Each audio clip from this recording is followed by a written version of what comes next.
Fala pessoal! Hoje, às 19 horas, o Internacional volta à realidade do Brasileirão. Após ter perdido a final do Campeonato Gaúcho contra o Grêmio, hoje joga pela quinta rodada fora de casa contra o Atlético Mineiro.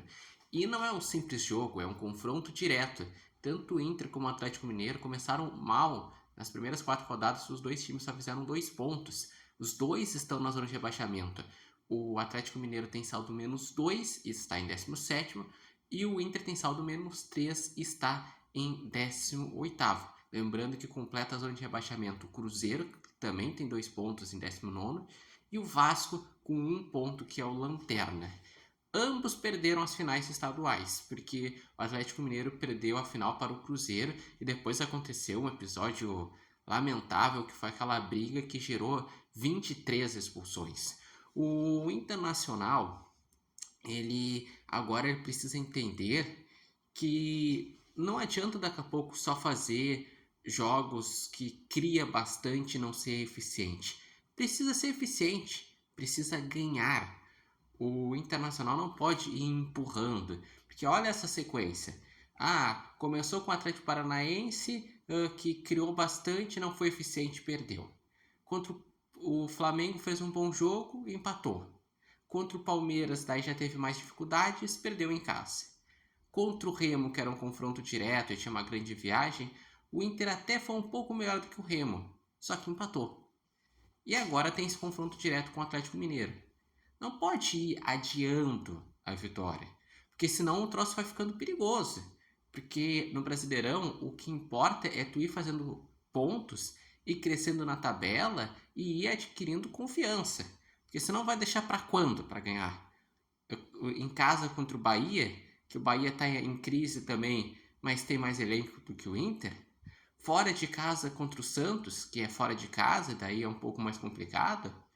Contra a Chapecoense em casa, enfim, tem que ganhar o quanto antes o Internacional.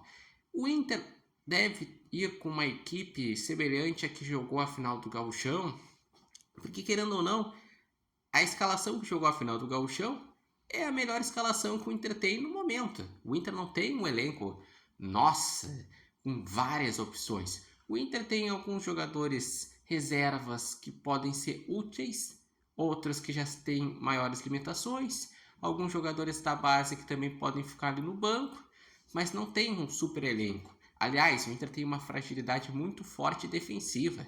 O Inter, nos 7 confrontos que teve contra times de Série A nesse ano, tomou gol nos 7.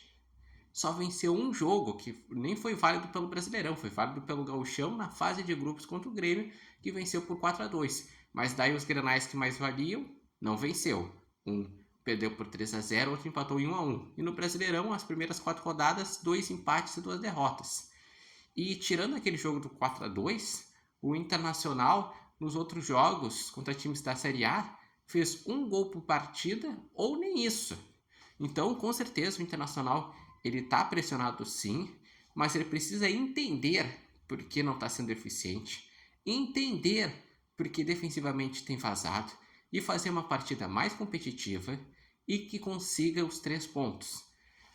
O Internacional tem uma zaga deficiente, que tem um mercado que tem idade, o Vitor Gabriel que é insuficiente, ou quando joga o Félix Torres também é insuficiente.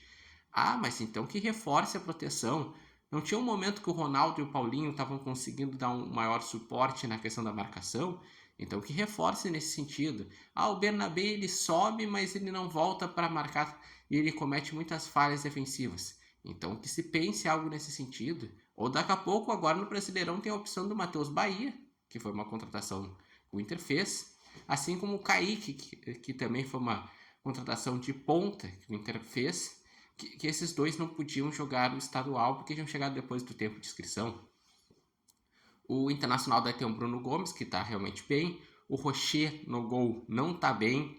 Vive uma fase que está tomando gol todo jogo.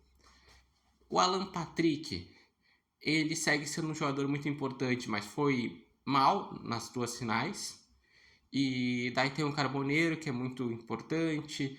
Tem também o Borré, que é importante, apesar que nos últimos jogos já teve um pouco mais de dificuldade contra times melhores postados, e tem um Vitinho que tem as suas limitações.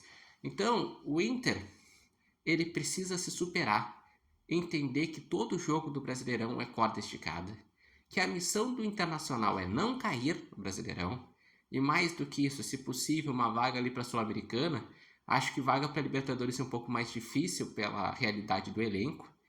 E na Copa do Brasil, que é uma competição que se estende até o dia 6 de dezembro, que é o último jogo da temporada, dar o seu melhor, tentar fazer a melhor campanha possível, porque isso dá dinheiro, isso, querendo ou não, também faz elevar a confiança do elenco, e se conseguisse, que eu acho que hoje em dia seria um milagre entregar uma Copa do Brasil, mas se conseguisse, iria quebrar um jejum nacional que o Inter não ganha um título nacional desde 92 e ia ganhar um título grande.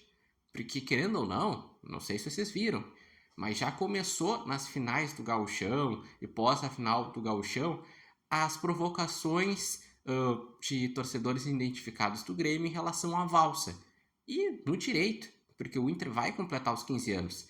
Não tem como ganhar um título grande antes de completar os 15 anos, que era no dia 30 de agosto, se não estou enganado, que tinha sido quando o Inter chegado à Recopa em 2011. Então, que o Inter foque, esqueça que já passou o Gauchão, toda a questão que ficou em relação à arbitragem, foque em jogar a bola, que o Inter precisa de pontos. Primeiro agora tem esse jogo contra o Atlético Mineiro e depois no final de semana joga em casa contra o Bahia. Tem que fazer pontos, tem que sair a primeira vitória do Inter. E vocês, o que acharam desse momento agora do Inter no Brasileirão? Acreditam que o Inter pode dar uma resposta e se superar após essa perda de título gaúcho? Deixem aqui nos comentários, lembrando que esse vídeo tem oferecimento de Barbearia Independência e vocês podem acompanhar o Repórter Matheus Wolff no TikTok, no Instagram e no canal do YouTube Repórter Matheus Wolff.